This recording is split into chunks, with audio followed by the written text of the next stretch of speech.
1,215 players were drafted last week in the three-day extravaganza, otherwise known as the Major League Baseball Draft. 24 of those 1,215 players have played or currently play in the Florida League. Forrest Wall led the pack, getting picked up by the Colorado Rockies 35th overall, signed to play with the Winter Park Diamond Dogs this summer. American Athletic Conference Pitcher of the Year Eric Skoglund was next, coming off the board at 93rd overall by the Kansas City Royals. In this league's history, there have now been over 270 players drafted to date. Ask any player who has played at the college level, it's very hard to get drafted. Florida League had 24 players this year drafted, so we're making it look easy as a league. Welcome to This Week in the Florida League.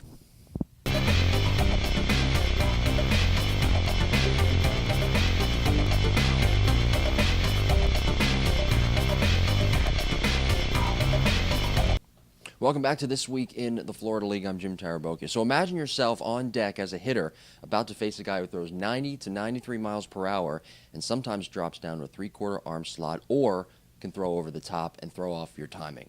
Let me introduce DeLand right-handed pitcher Walker Scheller. Walker, thanks for being here. Thanks for having me. Can you explain to our audience how you got into throwing three-quarters and why you mix up three-quarters arm slot with over-the-top arm slot? In high school, I didn't have much velocity, so my coach said I got to be able to mess with people and trick them up. So I kind of adapted to throwing three-quarters and down low. So. And you mentioned that you didn't have much velocity in high school. So what did you do in your workout program to gain more velocity going into college? To gain more velocity, I did a lot of long toss, and I was small, so I grew a lot, so that helped. But it's just repetition, just keeping at it, getting bigger. And your college career started at Lake Sumter Community College. How has junior college baseball helped you get ready for the next level? I mean, it's definitely helped because it's given me time to mature, but I mean, it's the same game, so you just got to keep playing it and do the best that you can. Well, and it is the same game, but with players, a lot of times that jump from high school to college can be a big one, maturity-wise, emotionally, physically. How did you deal with that? I mean, I've just always had that mentality when I get on the mound. My mentality is I'm going to beat you, so you just got to be able to say, this is my job, I got to do it. Mm-hmm. So. And, in baseball nowadays, it's a pitcher's game, and you'll agree with me on that. Here in the Florida League, as I mentioned before, you play for the DeLand Suns, and you play for head coach Rick Hall, who was Stetson's former pitching coach. How has Rick helped you as a pitcher mechanically and your approach to hitters as well? He's got more of an old school way of the game. When you get two strikes, instead of having an out pitch, we're going in on people and we're trying to break bats. So he's helped me with the mentality of let's just go after him and see what we can do. And has he specifically told you when to go three-quarters arm slot or when to go over the top, or is that on you? That's me. That's whenever I feel like doing it, so I just kind of fly by the seat of my pants on that one. And do you discuss with your catcher, Blake Voiles, when you're going to use it before you get on the mound, or how does that all work? We have certain signs, but he's kind of got it figured out that on certain batters we'll do we'll set hitters up different, so it just depends on the hitter and how their swing path is and what kind of hitter they are. Has there been a huge jump in terms of competition and talent from junior college to the Florida League for you? A little bit. You get a lot more hitters that are more consistent and have more power, but, I mean, it's pretty much the same game, just a little faster. I hate to belittle the point of how you use a three-quarters arm slot, but I want to ask you this. What is your type of approach in terms of trying to hit your spots with that three-quarters arm slot and the over-the-top arm slot? I mean, some guys can't even do it with one way over the top. So how do you do it both ways? When I played infield, that's how I threw. I threw from down low. So, I mean, it's kind of just a transition, but you got to be able to find a start spot for each pitch on where you want to throw. So if you want to throw into a righty, you're probably going to start at cup, like middle of the plate, and just let it break. So it's just trusting your pitches. Do you ever get that itch to play infield again? Yeah. To be a hitter again? Yeah, I mean, I still hit in college, but I love it. So you love hitting, love playing every day? Yeah. As long as I'm on the field, I'm good. All right, very good. Walker Scheller, right-handed pitcher for the Little Land Suns. Thanks for being here. Appreciate it. Appreciate it. When we come back, we will have Sanford outfielder Rucker on right here on This Week in the Florida League.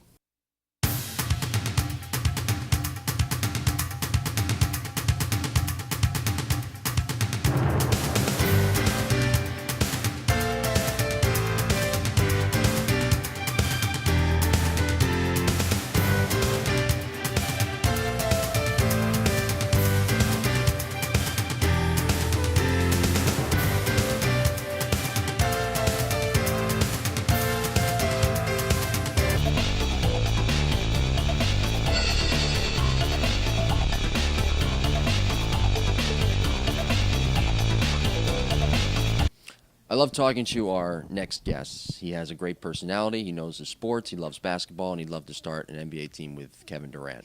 I slightly disagree, but that's besides the point. Please welcome Sanford outfielder Rucker. Rock, thanks for being here. Thanks for having me. You're from Auburn University. You play baseball at Auburn University. What is it like to play baseball at an SEC school?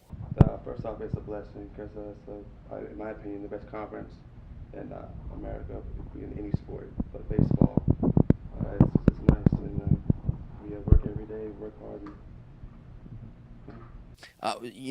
Being 6'5", 6'6", obviously you have the advantage in other sports and probably baseball as well. And being that size, you can answer this next question, the best way.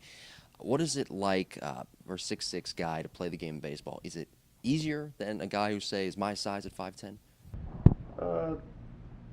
To a pitching standpoint, Okay. yes. Pitchers are probably majority 6'3" and above.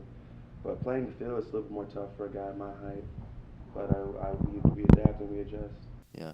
And speaking of, adapting and adjusting, was there ever a point in your career, whether it be in high school or even in college, that you thought about pitching because you are 6'6", and on the mound you're going to be about 6'9"?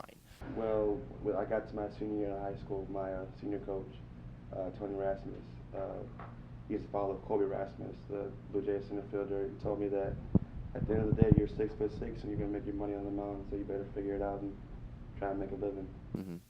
So what do you prefer? Do you prefer to be a pitcher, or do you just prefer? Well, I prefer both because Yeah. I do both pretty well. Mm-hmm. But at the end of the day, I feel like my future will be on the mound. Mm-hmm. You were a multi-sport athlete in high school. So was there ever a time that you thought about maybe playing two sports at the next level, or maybe even another sport and forgetting about baseball?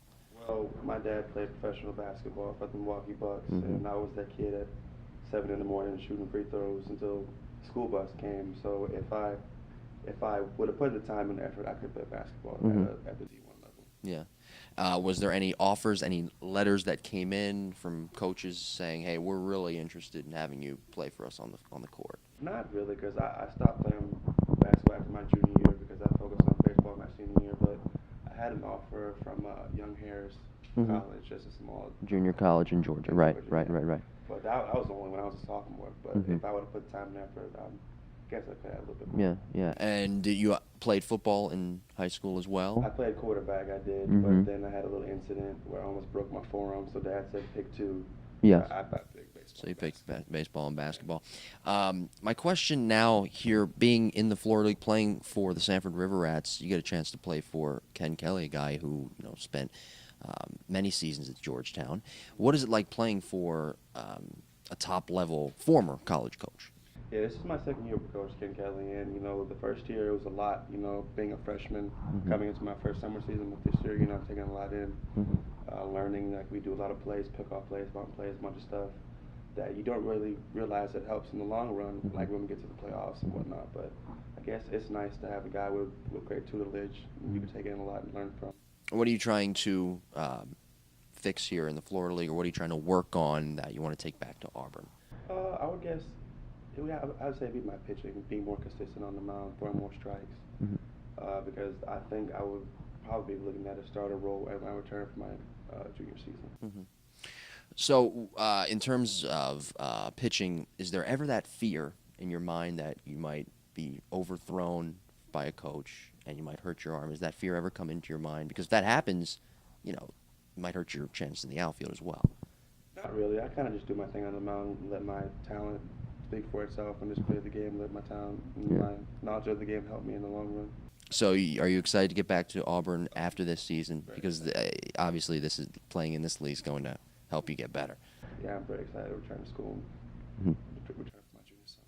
Well, you're one of the most interesting personalities and one of the most fun guys to talk to in the Florida League. So can you tell our audience something that you do off the field that you like to do for fun or something that's quirky? Let's get to know you a little bit better, not just as the baseball player, but as the person. I live with Mayor of Sanford, Jeff Triplett, and he has 2 young children named Riley and Chase. And every morning we'll play Little Mario baseball tournament, Little Mario soccer, little trouble, we'll crack jokes, get in the pool, and just be kids. Because I'm a kid in a man's body. Really. Very good. Rucker, rather, thank you for being here, man. I appreciate it. We'll be back right after this on This Week in the Florida League.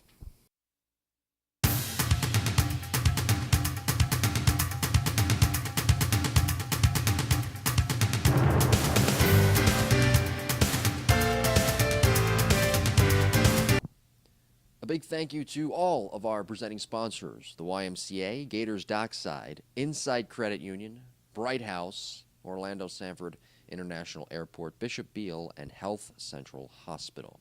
Well, fans, a reminder, come out to Florida League ballparks across Central Florida every Thursday for Thirsty Thursday, sponsored by Yingling. All beers will be sold for $1 the entire evening. It's a great deal if you are a college student. Also, Sundays come out to the ballpark for Bright House Customer Appreciation Day. Customers who use Bright House get free admission by presenting your Bright House bill. 2 for Tuesdays, 2 for 1 Yingling beers in the Land Sanford Winter Park. Bubba Burgers and Sabre hot dogs at all ballparks across the Florida League. Wednesdays are YMCA Wednesdays, free admission with a YMCA membership card. Also in the Land Sanford and Winter Park is Wine Down Wednesdays. 2 for 1 Cuevas del Sur wine. I think I said that right. Fridays are Family Fridays, $20 for the Family Fun Night deal. 4 tickets, 4 hot dogs, 4 bags of chips, and 4 soft drinks. Saturdays are $2 Bubba Burgers and Senior Saturdays. Free admission for seniors 60 years or older. Well, 1 week in the books in the Florida League, and the Leesburg Lightning lead the way with a 3-0 record overall, while the Florida League newcomers Winter Garden Squeeze are in second place at 3-2 overall. The Winter Park Diamond Dogs, College Park Freedom, and the Land Suns, along with the Sanford River Rats, round out the 3rd, 4th, 5th, and 6th spots, respectively. How weird is the game of baseball? Well, the Lightning, as I mentioned before, undefeated, but they've only scored 8 runs total this season, lowest in the league, while the Winter Park Diamond Dogs have 40 stolen bases. Unbelievable. The next highest is 14 by Winter Garden. River Rats infielder Tyler Palmer is hitting an even 600 on the year, while 4 guys from Winter Garden are in the top 10 in hitting. Obviously, it's all wacky. It's the beginning of the year, though, and it's going to be a great season. I promise you that. So please, come out to ballparks and join us. For ticket and scheduling information, go to FloridaLeague.com, or just for any information you want on the Florida League. All it's there, FloridaLeague.com. River Rats infielder Joel Davis will be joining us next, right here on This Week in the Florida League.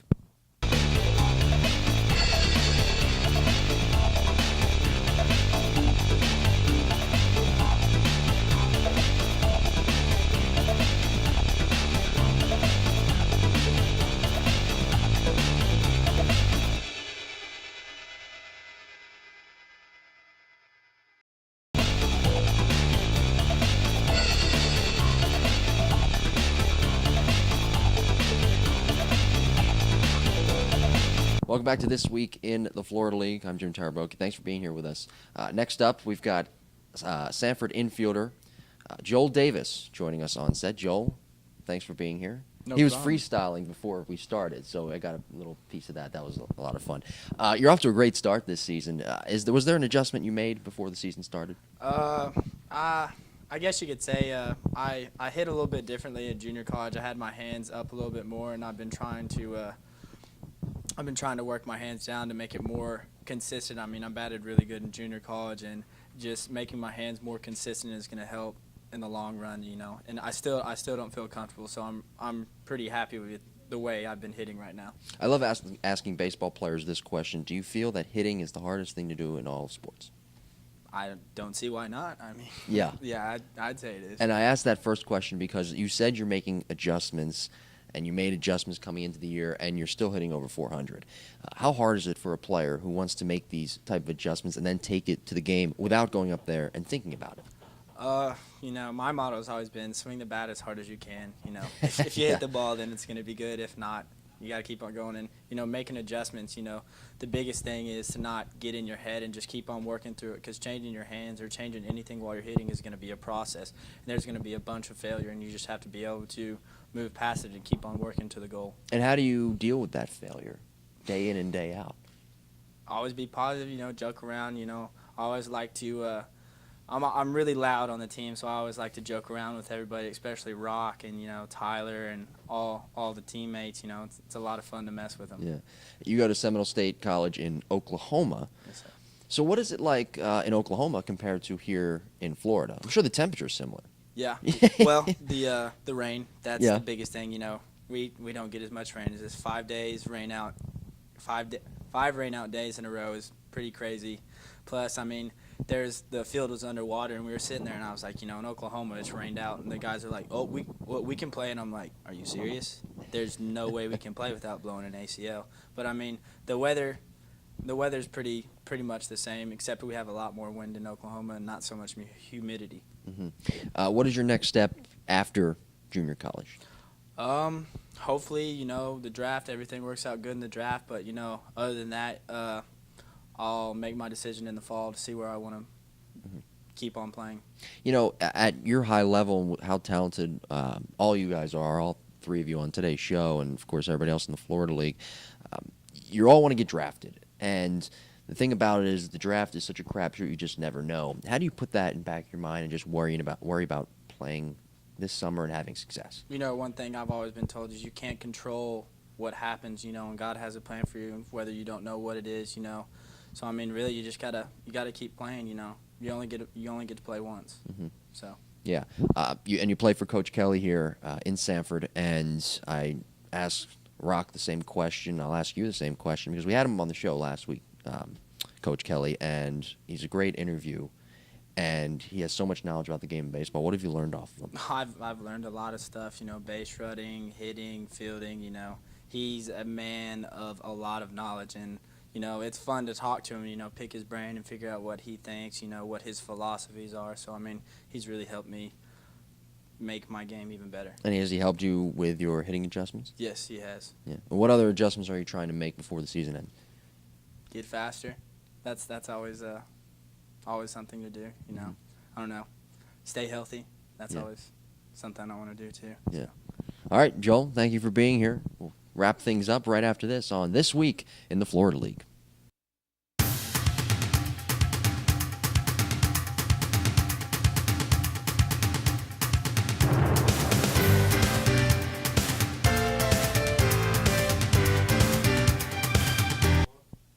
On next week's show, we will have the Florida League Pitcher and Player of the Week. Be sure to visit FloridaLeague.com for all scheduling and ticket information, as well as statistics and team information as well. For This Week in the Florida League, I'm Jim Tarabokia.